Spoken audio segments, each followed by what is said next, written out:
Hello, welcome to Poetry Love Media, where we share Christ-centered content via to your screen, where we share documentaries, interviews, present truth, and much, much more. Well, after this little introduction, I'm going to share with us part 2 of what I shared last time in this topic of fleeing when you're unmarried, to flee fornication. But stay tuned as I dive deeper as to the fullness of fornication and the detriments of leading up to it. All right, so stay tuned. In darkness I lingered mid doubt and despair, since bondage long held me a captive to care. But Jesus delivered my soul from its chains. His precious blood cleansed me from sin's guilty stains. The world and its pleasures did tempt me to stray. I saw not the danger that lurked on the way. The toils closed around me, I knew no release.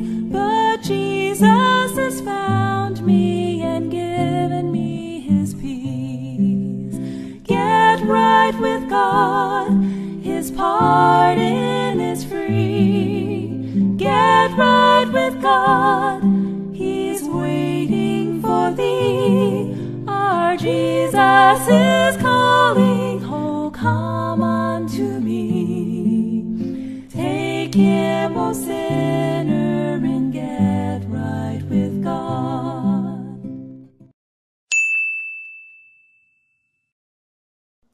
All right, so without any further delay, let's get into it and share with us, with all transparency and real talk, why this is not only on the men, but women also struggle in this area leading to this act. And so remember, I covered in 1 Corinthians chapter 6, verses 16 to 20 to be precise. I did share about fleeing fornication and so forth, and the detriments of this act. But it's quite interesting that we don't talk about the foreplay that could lead up to that women are guilty of. And so this is clear. But first, before I get into what I want to share, let me set the premise by sharing 1 Corinthians 7, verse 1 and 2. Now, before I read this passage, if you are a non-Christian that may be tumbling across this video, and if you feel that you need to still do this act and you don't subscribe to what I'm about to say, then this video is not for you. But if you're seeking and you're not Christian and you're seeking to do things the right way, just because of principle and because you desire to find true love in the right way, in the right direction, then this video is for you. All right? So without any further delay, I'm going to read for us 1 Corinthians 7, verse 1 and 2, and it reads, Now concerning the things whereof ye wrote unto me, it is good for a man not to touch a woman. Let me pause there for a minute. Now, we often say, well, okay, it's on the men, it's on the men. You see, men, you should not touch us women. But let me continue on this train of thought. But before I share my train of thought, let me just read verse 2. It says, Nevertheless, to avoid fornication, let every man have his own wife, and let every woman have her own husband. Okay, so let's be real, friends. To those who may be dating, going in a relationship, or you're single and you're looking for love, as women, we like to be cuddly, we like to be hugged, or we like some bouts of affection and so forth. I like to hold hands, to feel that we have a man beside us or so forth. But if we're really honest with ourselves, friends, will this not lead to fornication or tempt the person or the man that in their life to fornication and they're not married yet? Well, I'll show you a quick testimony on that a little later, so stay tuned. Now, let's be real, friends. What is foreplay? Well, it's simple as cuddling, kissing, sitting on one's lap. You see this in couples today, even amongst Christian and even amongst Seventh-day Adventists. You find the girl sitting on the guy's lap, playing with his hair, or if they're going on a walk, they want to hold hands and so forth. Now, some may say, well, how is holding hands going to lead to fornication? Well, just the thoughts, remember, Jesus said, he who looks at a woman to lust after her has already committed adultery in his heart. Well, would it be safe to say if a man and woman were to hold hands, would the very thought entertain fornication? Let's be real, friends. Would not the thoughts lead to that direction and channel? Are we not sinning? Even though you're not doing the physical act, but the very fact that you're thinking it, should that not lead to fornication in your mind? Now, we have to ask ourselves the question, friends. It's no mistake that this is written in scriptures. So the question we need to ask ourselves as Christians, especially as Seventh-day Adventists, if we desire to be pure in all things, even in the dating realm, in the courtship realm, we usually say courtship because dating has another connotation to it. But would it be safe to say that, put it this way, in the altar, when the minister says, you may now kiss the bride, right? Why do you think they say you may now kiss the bride? Isn't it logic to say that this is the very act that you wait on the altar to do? Now remember, it says in Romans 12, verse 1 and 2, that we ought to present our bodies as a living sacrifice. And so even as a Christian and you're dating somebody, or I would say courting somebody, right? Our bodies ought to be offered to God as a living sacrifice. Okay, what does that mean? It's not just about doing spiritual things and going about our Father's business. Even in the area of relationships, our body does not belong to us, it belongs to Christ. It's only when one is married, what Paul says in verse 2, I'll read again to our hearing. In 1 Corinthians 7, verse 2, it says, nevertheless, to avoid fornication, let every man have his own wife, and let every woman have her own husband. Now, verse 3, listen to this. Let the husband render unto the wife due benevolence, and likewise also the wife unto the husband. It says, verse 4, the wife has not power of her own body, but the husband. And likewise also the husband has not power of his own body, but the wife. So, and then it says in verse 5, defraud ye not one the other, except it be with consent for a time, that ye may give yourselves to fasting and prayer, and come together again, that Satan tempt you not for your incontinency.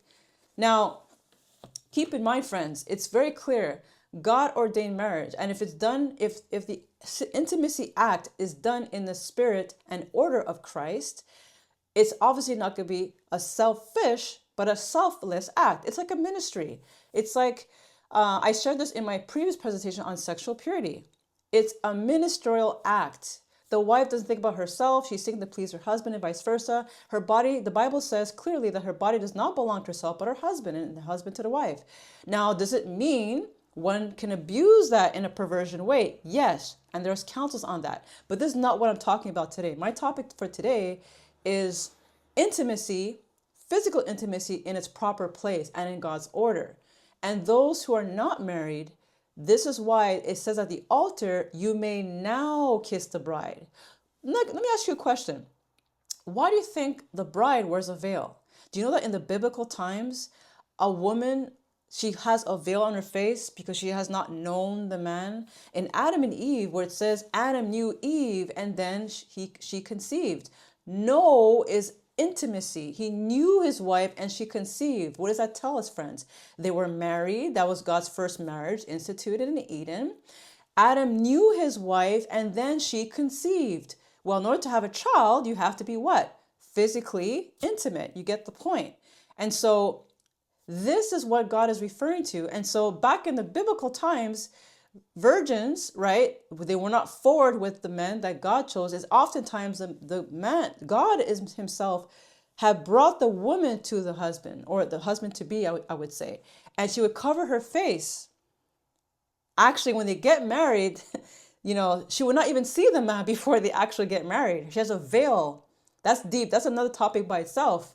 And so this is modesty, friends. It's not just about dressing to cover our limbs, which I covered in my previous video in the past on my testimony of how God has helped me in the dress reform area, how he had to do my wardrobe in order to glorify him. But modesty is also our conduct as women.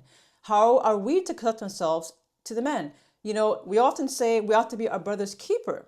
Well, brother's keeper does not only mean to help make sure our brother is not falling in the wrong path. We know this, right? It also goes deeper. Our dress, ladies, could also be, we could be a brother's keeper, or we could not keep our brother and make him go straight to hell just because of the fact that we're dressing in a way that is putting those thoughts in his head. Not that I'm saying that a man cannot seek to control himself, but we're making it even harder. As much as it's a struggle for men today, even for years over this matter, but we're making it even harder for them to overcome when we as women expose ourselves, let alone are forward and hugging and doing things to stimulate a guy. Even if the person is well-intentioned, even the woman is well-intentioned, you don't know what it does to a man. We're not men, we ladies, but we have to put ourselves in their shoes that, hey, is my behavior or is my conduct leading him higher or is it leading him lower? So this is what men look for. A godly man will look for a woman. Ladies, this is a message for us. A godly man will look for a woman who is seeking to respect herself, not only in her dress, but in her matter of how she interacts with the opposite sex. Doesn't have to only be in a relationship, how she treats her boyfriend to make sure he is pure, that his thoughts are not impure, that they reserve themselves for marriage, but also, if you're a single woman, how you conduct yourself to other men who could be watching and observing you, who could be your potential husband. He may not want to be with you because he sees how you react with other men. Are you flirtatious? Are you forward? Are you like to hug up and everything? You like to hug up on, the men and so forth? Are you talkative? There's so many things, friends. In fact, let me show you a quote from the Spirit of Prophecy. Now, to those who may have never heard of this world's translated author, Ellen G. White, I want to share with you something. She's actually the world's most translated author in the world. Okay? Let me read this to our hearing. It says, this is taken from Adventist Home, and it reads, when one commandment of the Decalogue is broken, the downward steps are almost certain. Now, the Decalogue we know is the 10 Commandments. It goes on. When once the barriers of female modesty are removed, the basest licentiousness does not appear exceedingly sinful. Let me repeat again. When once the barriers of female modesty are removed, the basest licentiousness does not appear exceedingly sinful. Does not appear. Does that sound familiar, friends? Remember I shared about the modern restless Eves? When God said clearly to Adam and Eve, you should not eat of the fruit of it, yes, ye die. Now, they didn't have immediate results. Inspiration says that when they had partaken of this, they did not see immediate results. And that's where the danger lies. When God says something, it is so. There's no question about it. But let me continue. It says, what terrible result of women's influence for evil may be witnessed in the world today through the allurement of strange women, and I'll talk about that in a minute. I'll touch on it on Proverbs 6 on the strange woman, her behaviors. I'll get into that in a minute. Through the allurement of strange women, thousands are incarcerated in prison cells. Many take their own lives. Remember, we're supposed to be our brother's keeper. It continues. These are not my words. And don't forget, Ellen White was a woman. Let me continue. Thousands are incarcerated in prison cells. Many take their own lives, and many cut short the lives of others. How true the words of inspiration. Her feet go down to death. Her steps take hold of hell, on hell. Now, guess what? That quote is part from Proverbs 6. So let us go there. Proverbs chapter 6. Proverbs chapter 6. Talk about the strange woman. Okay, so it says here.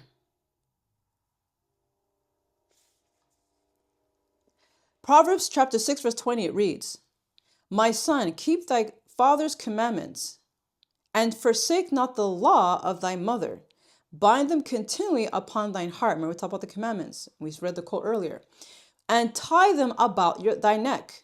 Does this mean literal? No, it just simply means we ought to meditate. Psalms 119 verse 11 says, thy word have I hid in my heart that I may not sin against thee. Okay. So it's not literal on your neck or forehead as the Israelites did. They literally put it, but it's a question of the spirit of the law to actually meditate on these things. So let me continue.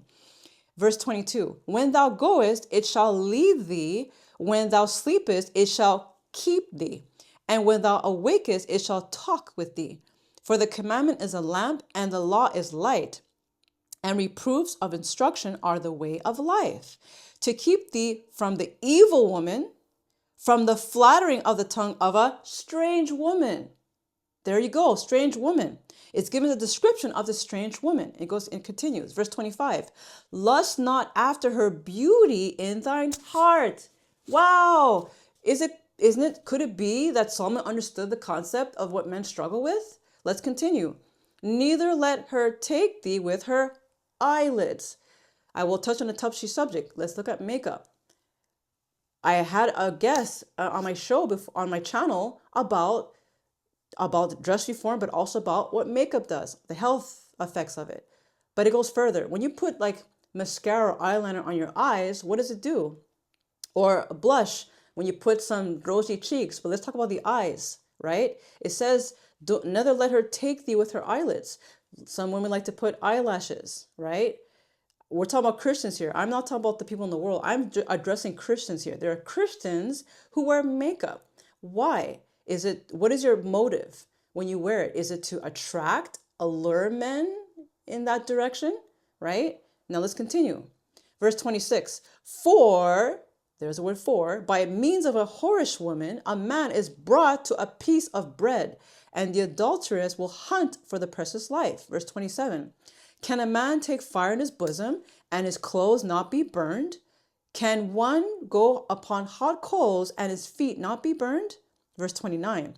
So he that goeth in to his neighbor's wife, whosoever touches her, there's the touching word again, whosoever touches her shall not be innocent. Verse 30, men do not despise a thief if he steal to satisfy his soul when he is hungry. Verse 31, but if he be found, he shall restore sevenfold, he shall give all the substance of his house. Verse 32, but whoso committeth adultery with a woman lacketh understanding, but he that doeth it destroys his own soul. So let me come back to my point. If we want to truly be our brother's keepers, ladies, we look at this story and say, oh, wow, she's mean. You know, a man's brought to a crust of bread. We just read earlier that there's some who are incarcerated in prison cells. We see this today. We see there's men who, right? We cry and we get upset and sad when we hear someone take their life. But what are we doing to these men as women are influenced? What are we doing, friends? We have to ask ourselves this question. So Solomon understood that principle. He understood the concept. Now, we know the story of Solomon. He was a man who had many women.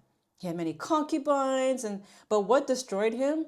It was the women, friends. This is Bible for you. So what difference it is today? Many men fall and are destroyed through a woman's influence. How we carry ourselves. Do we respect them as we should? My quick testimony of this. Before I married my husband, we had vowed not to hold hands, not to kiss, in fact, to have our first kiss at the altar. And we stayed faithful to that. And I'm here to share with you as a woman, it is so crucial that not only before the altar, we learn to respect men and conduct ourselves, but even throughout the marriage. It takes work, but it takes prayer and dedication and determination. We need to hold ourselves accountable as women. It's far too long that we always put it on the men all the time. Men are always looked at as the bad guy, or like they're dogs, or they're perverts. But what are we doing as women to better ourselves so that we're not being a stumbling block for that guy? We are not leading him to the path of hell because of our, I would say, temporary pleasure or what we feel we want. We want to be cuddled. We want to hold hands. We want to kiss, right? At the altar, it says you may now kiss the bride. Any of you out there, does kissing not lead to those type of thoughts if we really are honest with ourselves? And so my prayer for us, I'm speaking to you ladies, if you're struggling with this, okay? If you're struggling with this, I had to learn when I was in the world, I had to learn this, that it is well worth the wait. Even those who may have had a moral fall, there's hope for you too, okay? There is hope. Don't think it's the end for you. No, if you repent and you're sincere and say, Lord, I want a clean slate. Help me to be a virgin, a spiritual virgin for you again, to keep myself until marriage. If you're single, if you're in a relationship right now and you desire to wait until marriage and your boyfriend or the person you're courting is in agreement with you to be pure until marriage, then I pray that you make that stand. But if you're with somebody, whether it's a woman or a man, whichever, if one of you disagree and say, no, I want to do this because it makes me feel good, or no, I love you, so we should hold hands or do whatever, well, you have to go to God and ask if this is a relationship for you. Okay? This may sound harsh, but it's better to be safe than sorry. Someone who truly is for you and who truly loves you will wait. They will wait. Christ waited. Christ is waiting on us. He's waiting on us to get it right with our behaviors, to get it right in our relationships. Satan's attacking families. It's real, friends. We need to be on guard, pray, but we need to represent what true marriage should look like. What Christ and the church, Christ as our husband and the church as his bride should manifest to the world. This is deeper than what any sermon could preach. You could preach, but if you don't know how to rule your household, or if women, you don't respect your husbands, right? Don't seek to come into agreement, to grow together in this journey. Because it's a journey, it's a process, friends.